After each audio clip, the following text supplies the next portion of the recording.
Praise the Lord. आप सबका स्वागत है हिंदी बाइबल स्टडी और अपोलोजेटिक्स में।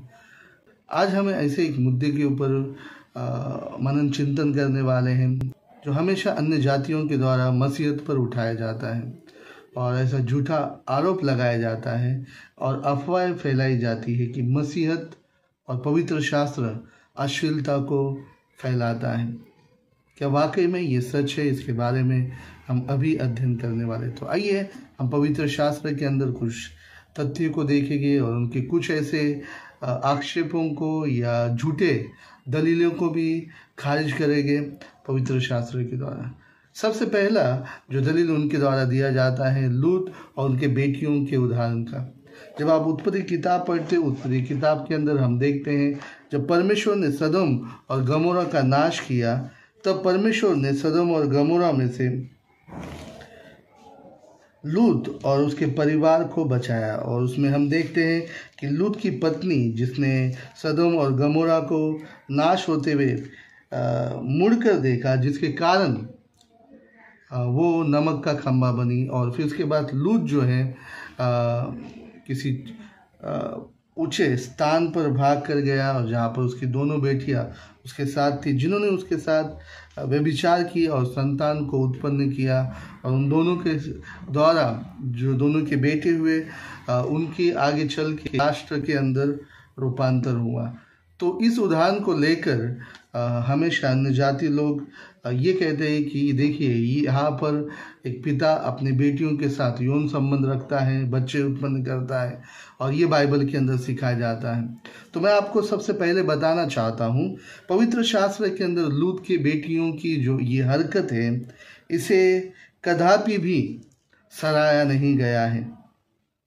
इसे किसी प्रकार से एक उदाहरण के रूप में, एक आदर्श के रूप में दिया नहीं गया है, बल्कि हम देखते हैं परमेश्वर ने जो लूत की जो संतान के द्वारा जो उसके बेटियों के साथ किए हुए व्यभिचार के द्वारा उत्पन्न हुई, उस राष्ट्र को आगे चलकर शिक्षा दी, क्योंकि उस संतानों ने भी बाद में पाप की राह चुनी, परमेश्वर की वाणी नहीं सुनी, इसलिए उनका न्याय किया और उन्हें नाश किया। तो जब हम बाइबल पढ़ते, बाइबल के अंदर कहीं पर भी अश्लीलता को बढ़ावा नहीं दिया गया। इसके लिए हम देखते हैं परमेश्वर ने 10 आज्ञाएं दी, जिसके अंदर परमेश्वर ने कहा व्यभिचार न करो। 10 आज्ञाओं के अंदर जब हम पढ़ते हैं निर्गमन उसकी 20वीं अध्याय में और मेरे ख्याल से 14वें वचन में कहा गया है कि तू व्यभिचार न करना। ले व्यवस्था जब हम पढ़ते, ले व्यवस्था की एक संपूर्ण अध्याय जो अश्लीलता के ऊपर दी गई है। और हम पढ़ते ले व्यवस्था की किताब उसकी 18वीं अध्याय, तब हम वहाँ पर पढ़ते इजराइलियों से कहे कि तुम्हारा परमेश्वर, मैं तुम्हारा परमेश्वर यहोवा हूँ। तुम मिस्र देश के कामों के अनुसार जिसमें तुम रहते थे न करना, न कनान देश के कामों के अनुसार भी जहाँ मैं तुम्हें ले चलता हूँ न करना, और न उन देशों की विधियों पर चलना। मेरे ही नियमों को मानना, मेरे ही विधियों को मानते हुए उन पर चलना। मैं तुम्हारा परमेश्वर हूँ, इसलिए तुम मेरे नियमों और मेरी विधियों को निरंतर मानना। जो मनुष्य उसको माने वह उनके कारण जीवित रहेगा। मैं यहोवा हूँ। अभी आगे बढ़ते, तुम में से कोई अपनी किसी निकट कुटुंबिनी का तन उगाड़ने को उसके पास न जाए। मैं यहोवा हूँ। अपनी माता का तन, अपने पिता का तन न उगाड़ना। फिर हम देखते यहाँ पर पूरी लिस्ट दी गई है, बुआ, बहन और अन्य, अर्थात अपनी पत्नी को छोड़कर किसी भी अन्य स्त्री के साथ या अपने पति को छोड़कर अन्य किसी पुरुष के साथ कोई भी व्यक्ति जो है संबंध न रखे, यौन संबंध न रखे, न ही उन्हें वो नग्न अवस्था में देखे। ऐसा पवित्र शास्त्र हमें से स्पष्ट रूप से बताता है। तो ये जो अध्याय हम देखते हैं, इस अध्याय के अंदर न केवल ये बताया गया है कि ये घिनौना है और इसमें न चले, बल्कि हम देखते हैं ले व्यवस्था के अंदर, व्यवस्था की किताब के अंदर यदि कोई ऐसी कृति में सहभागी होता है, व्यभिचार करता है या बलात्कार करता है, तो उसे कड़ी सी कड़ी सजा का प्रावधान दिया गया। उन्हें पथराव करके मार डालने का प्रावधान हम क्या करते हैं व्यवस्था की किताब के अंदर पढ़ते हुए देखते हैं।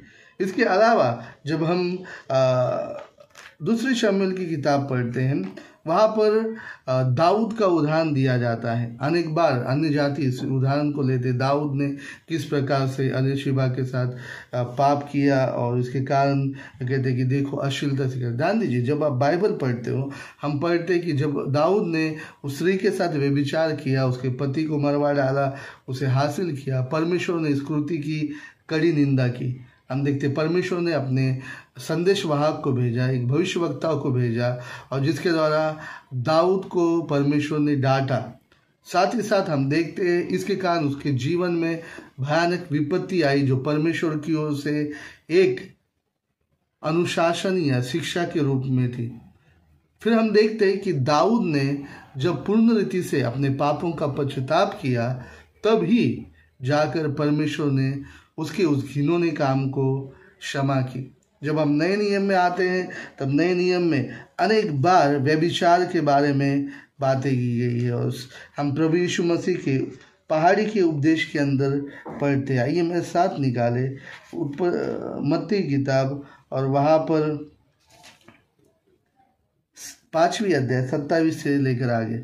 तुम सुन चुके हो कि कहा गया था वे विचार न करना, जो हमने अभी निर्गमन की किताब 20वीं अध्याय 14वें वचन में पढ़ा।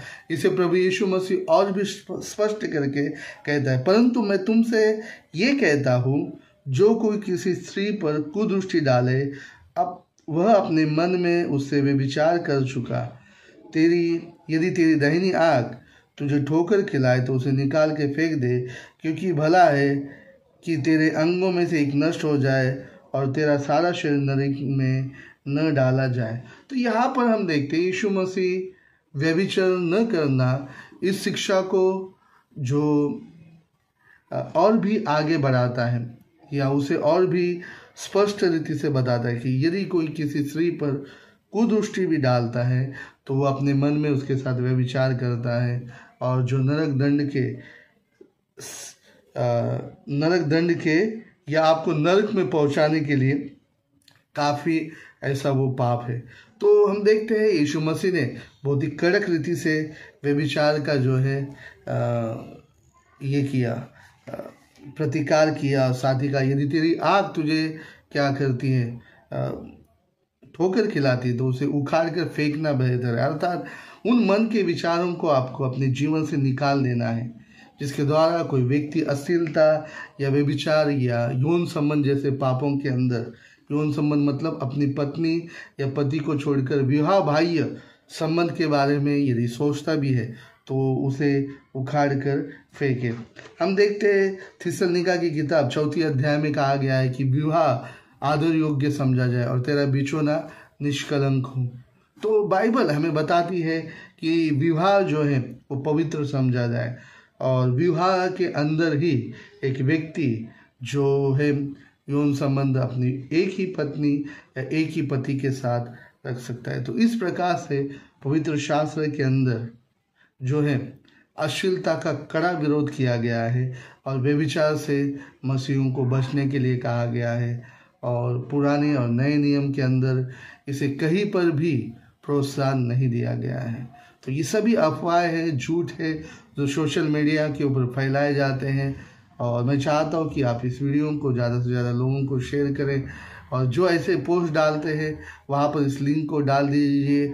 जब भी आपको मिलेगी इस लिंक को आप शेयर करके रख दीजिए, इस वीडियो के लिंक को आप शेयर करके रख दीजिए, ताकि बहुत से लोगों को इसके बारे में जानकारी प्राप्त हो। प्रभु आप सबको आशीष करें।